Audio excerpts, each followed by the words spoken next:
2024 was an amazing year when it comes to anime. There were new shows, new seasons of amazing shows, and even some new movies. I was able to experience a decent amount of them myself, so I kind of wanted to do a ranking of my anime experiences from this past year. I will let you know that if you are not caught up in some of these shows, that there will be some spoilers, so this is just a little bit of my pre-spoiler warning. Other than that, let's get into the list. We're going to kick this list off with what was one of the most hyped anime of 2024, Solo Leveling. So I found that Solo Leveling had one of the best first episodes of anime, kind of just in general, I've pretty much ever watched. I really liked the intense action, how fast-paced it was, the choreography of the fights, and even kind of like the world was pretty interesting too. Though, for me, I didn't really like how the main character kind of just got this video game style leveling up power. Like, I get that's obviously the main idea of the show, but it just seemed weird to me how it just kind of came out of nowhere. He just woke up and he had these abilities. It doesn't really explain how he got these abilities, how he got these powers, or even as to like why him specifically. There was obviously the main kind of trope of being weak and then getting stronger, but I kind of like main character having to grow to that progression instead of just kind of like pretty much just instantly getting it. It was kind of neat on how he got a little bit stronger by more of the bosses he fought, but for me that kind of just seemed very just repetitive. It was just go in, fight this, get a little bit stronger, get an upgrade. Then you go and fight this, get a little bit stronger, get an upgrade. Like, each episode just basically seemed the exact same to me. Didn't really have much of a major throughout plot line. I personally didn't feel really much of a connection to the main character as he was growing and kind of getting better and learning new skills. I felt he was kind of just getting better to kind of get better. It didn't really have much meaning behind it. Though the fights were cool, the animation was amazing, and it was kind of exciting. So for me, the best Solo Leveling would be a C tier. Next, one that came out a little more recently is the second season of Blue Lock. So myself, along with most people in the anime community, actually really enjoyed the first season of Blue Lock. Really liked the kind of intense battles between the two players and kind of having Izuki kind of trying to figure out what's the best play and trying to actually watch him grow as a player and actually kind of going against people like Chigiri, who's a lot faster than him, or someone like Batura, who's more crazy and unpredictable than he is, and all the way to someone like Rin, who's a better overall player than Izuki wishes he could ever be, and always wants to even get to the point of wanting to learn from him. What I liked about the first season carried over a little bit into the second season. Really liked the kind of intense, like, if you lose, you're out type of mentality, that pressure that the characters had to kind of go through, and that makes the show quite interesting because you don't know on how far the main character is actually going to get.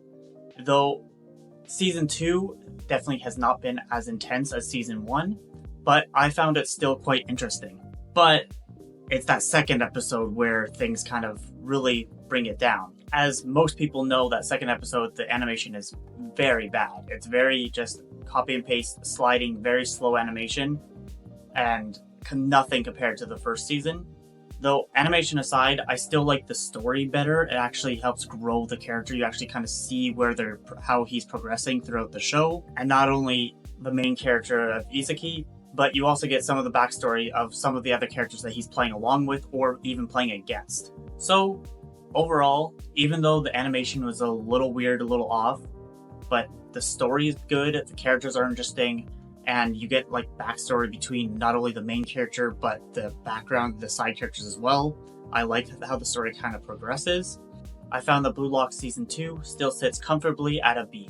So now, let's move on to the first anime movie, and that's going to be Haikyuu, Battle of the Garbage Dump. I like how Haikyuu does a good job of giving character and real personalities to not only like the main players on the court, but the side characters that are like the bench warmers and even characters of opposing teams.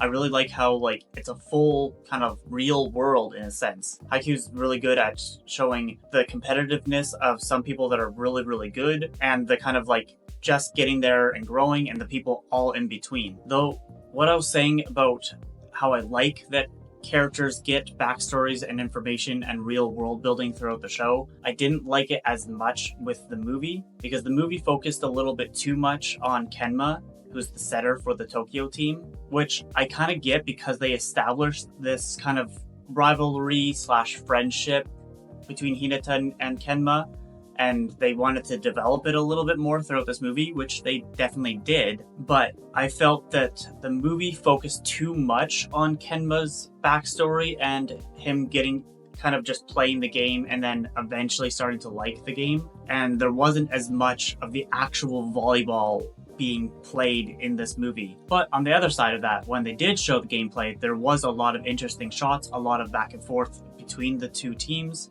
And they even had some interesting shots and camera angles that they've never had in the show before, like POV perspective. This was the first time that I believe, that I can remember at least, that they've ever done a point of view, and they did it from Kenma's point of view. They actually showed him running back and forth and like the sweat dripping from his face, which I found interesting, and it showed the kind of intense moment that he was actually in of trying to get every single ball and keep on going, keep on pushing himself, which was a very interesting and cool perspective to see. So overall, Haikyuu Battle of the Garbage Dump sits nicely at an A tier for me. Next, we gotta go with Demon Slayer, the Hashira training arc. So Demon Slayer is a pretty interesting anime. I do really like the characters, the fights are amazing. The story's a little basic, but overall, the show is pretty cool, pretty interesting. Though, that being said, this season wasn't exactly the best. Mostly because it's right there in the title. It is basically just a training arc. Even though we do get some cool fights, they are still just sparring matches between different Hashira. So they're nothing as intense as the actual fights that happened in the previous 2 seasons, when they were actually fighting against the head demons. And don't get me wrong, there are definitely some cool things that happen throughout the season that aren't just the sparring fights between the Hashira. For instance, my favorite part of this training was when they were with Hashira Ligaru, the serpent-breathing Hashira.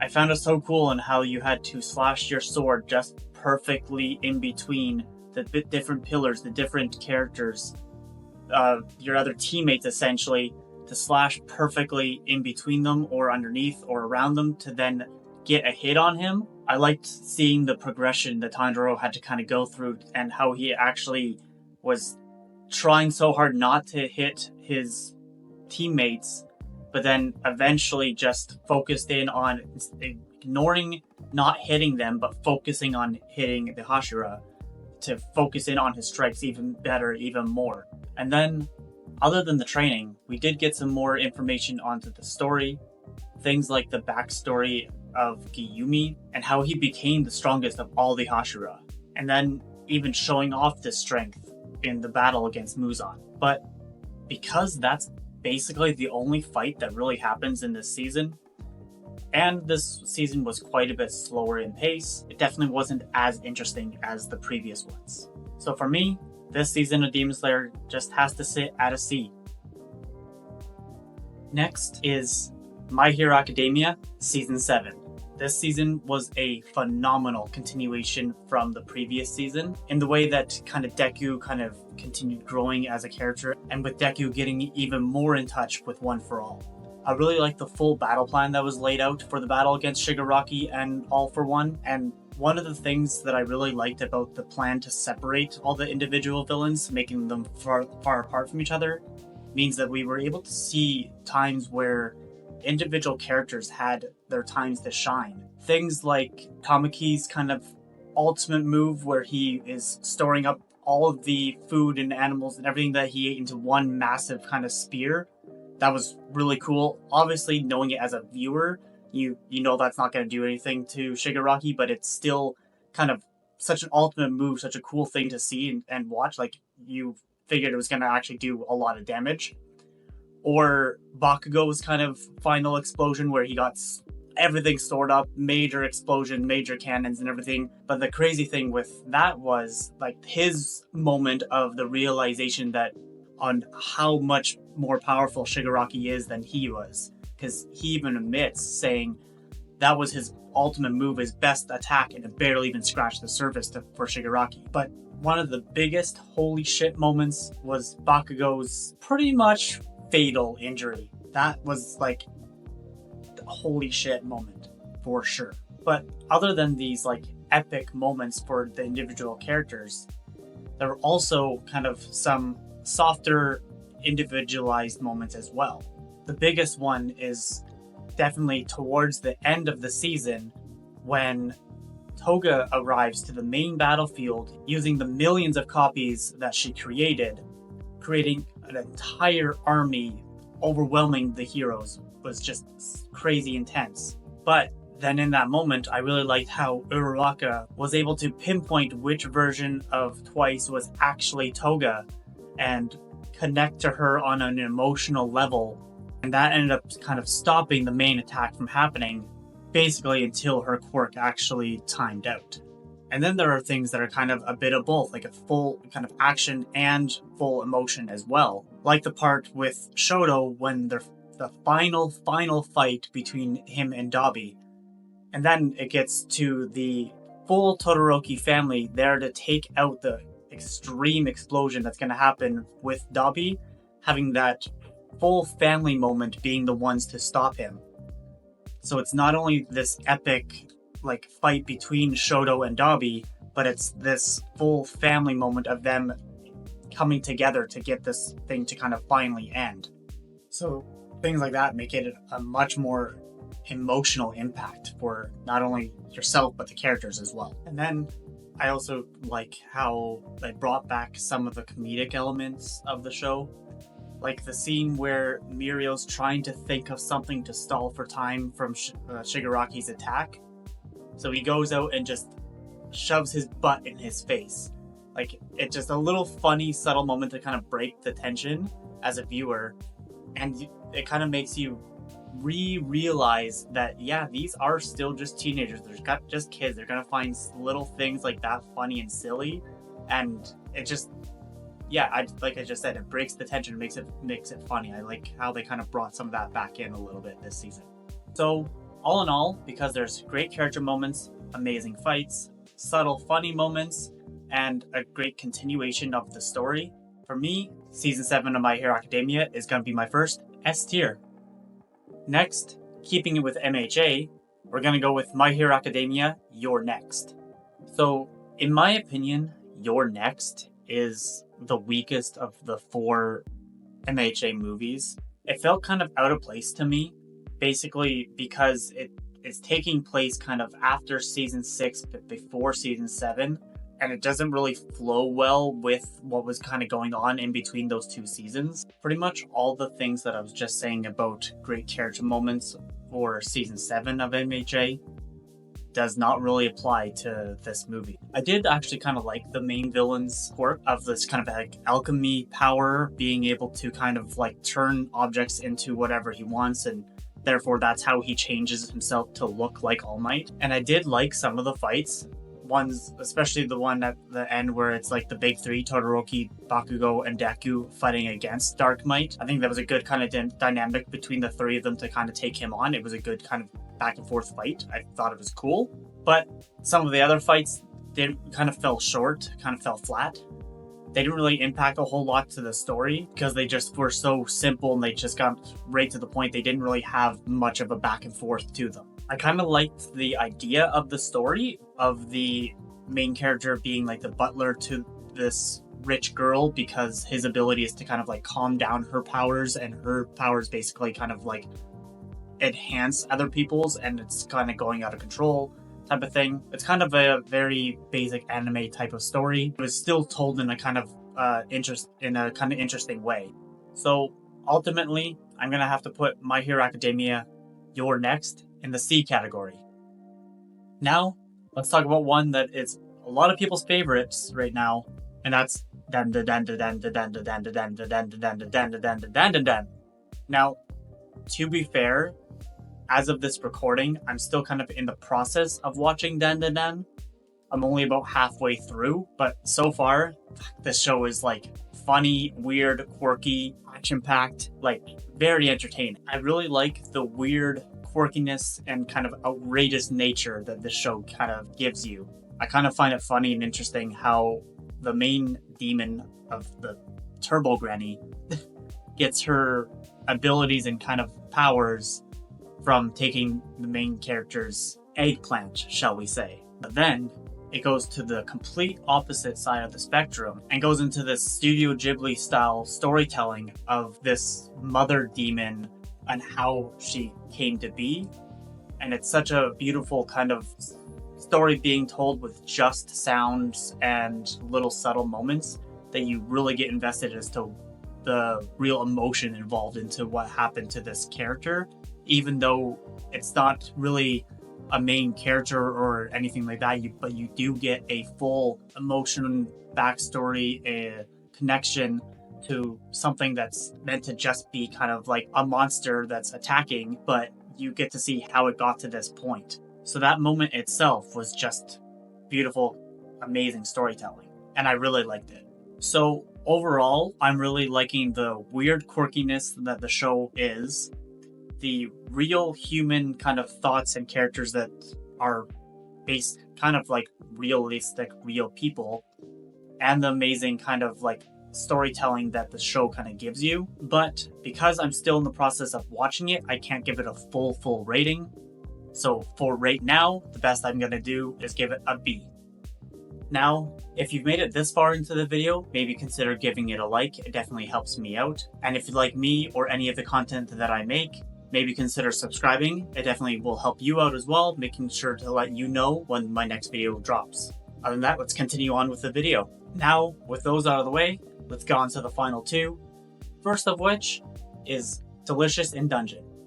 Delicious in Dungeon ended up being the perfect mix of action-adventure, comedy, and obviously, food. I really like just the premise and kind of just idea of the show. Even though I'm not a Dungeons and Dragons fan, I am just a fantasy fan in general. And I like cooking foods and food competition stuff as well.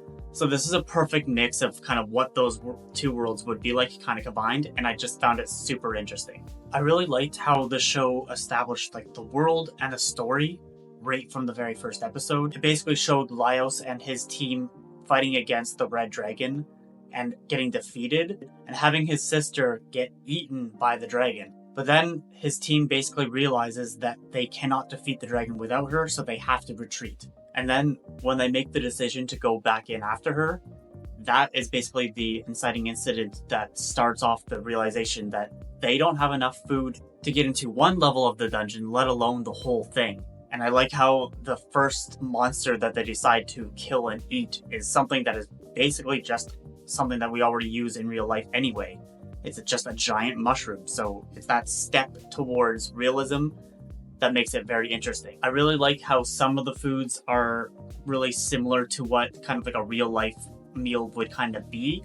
Something like the one where they took the giant scorpion, and basically used it in the same way that we would use like a lobster in real life into, I think it was like a risotto or something. And then there's ones that are just crazy and silly outrageous, kind of like when they took the like holy water and spun it around and smashed into the ghosts and then turned it into a sorbet. Like, it was super interesting and funny to see those contrasts of ones that are realistic that you could kind of make in real life, but ones that are just super out there that are just funny and random, but it still kind of made sense. I really like how all the characters in the show are actually fully developed, in the sense that they're not just, I'm the moody guy, I'm the cutesy girl, I'm the funny guy. Like, they actually have, like, they are kind of those tropes, but in a way that is actually realistic.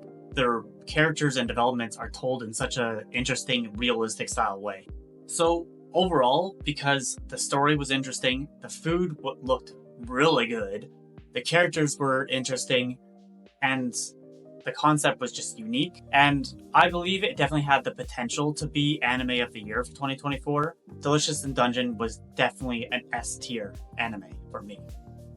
And the final one I'm going to talk about is Kaiju number 8. Yes, like holy crap, Kaiju number 8 was fantastic. I think one of the reasons that I liked it so much was definitely because I was kind of relating a little bit to the main character of Kafka, because of the fact that he's a man that's in his 30s that had a goal when he was a young kid / teenager and is now living a life that is not necessarily that goal, but wishes he could still get to it. So for me, he's more relatable than some of the young kids that you see in most anime that are trying to reach their goals and try to be the best in the world. But then, obviously, that's where the similarities stop. Because I don't think I'm going to be turning into a giant monster to achieve my goals anytime soon. Other than Kafka, the other character that you do get a little bit of development to and backstory to would be Kibaru, because she's kind of like the complete opposite of Kafka in the sense that she was like raised to be in this like kaiju task force and to get better and be perfect and be number one, basically all because her dad is like the lead general, one of the main people in this world. So that's what pushes her dad to push her to become even stronger and be perfect so that she can destroy and kill any kaiju that ever comes across her. And then other than characters, I really like the kind of power system in this show. It's definitely a little more unique. I like how they basically reverse engineer the bodies of kaijus that they've killed in the past and taken their abilities to make themselves power armor, essentially, and how they use those abilities to kind of enforce their weapons and power levels and everything too. It's a cool, unique power system. And then there's the fights. So this show doesn't have as many big epic fights as in comparison to something like JJK, but the big ones that there are crazy.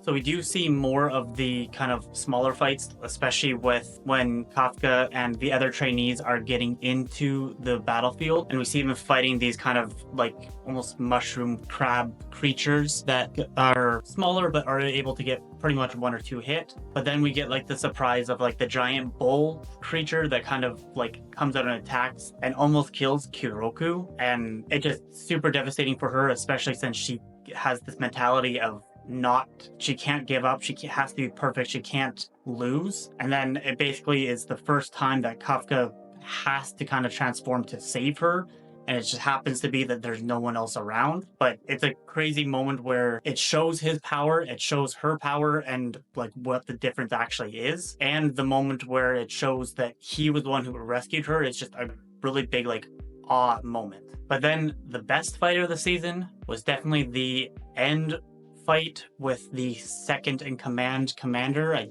don't remember his name right now, but when he has his swords out and he's jumping and slashing and he's doing a million cuts and cutting off arms and trying to cut off the head and everything of the kaiju, and ends up kind of growing and getting bigger and getting stronger. It just shows the type of like power level that he's at in comparison to the other characters that we've seen. And it's a good mix of the big monster kind of kaiju that we've been seeing throughout the show, as well as the smaller, more intelligent kaiju, because it starts off as the intelligent one and then grows into the giant big monster, full level 10 out of 10, gonna destroy the city type of creature. So overall, even though there isn't as much characters and as much character development, the fact that Kafka is a more relatable character and that the character development for the characters that we do get is in-depth and interesting. The world is pretty normal, but kind of just in this modern day, but you see how it could be kind of real life, and that the action and the fight scenes are really well done, really incredible. And I also believe that Kaiju number 8 was another contender for Anime of the Year. So again, this is going to be an easy S tier. So there you go. There's my tier list for the anime that I was able to watch in 2024. What did you guys think? Were some of these too low, some of them too high?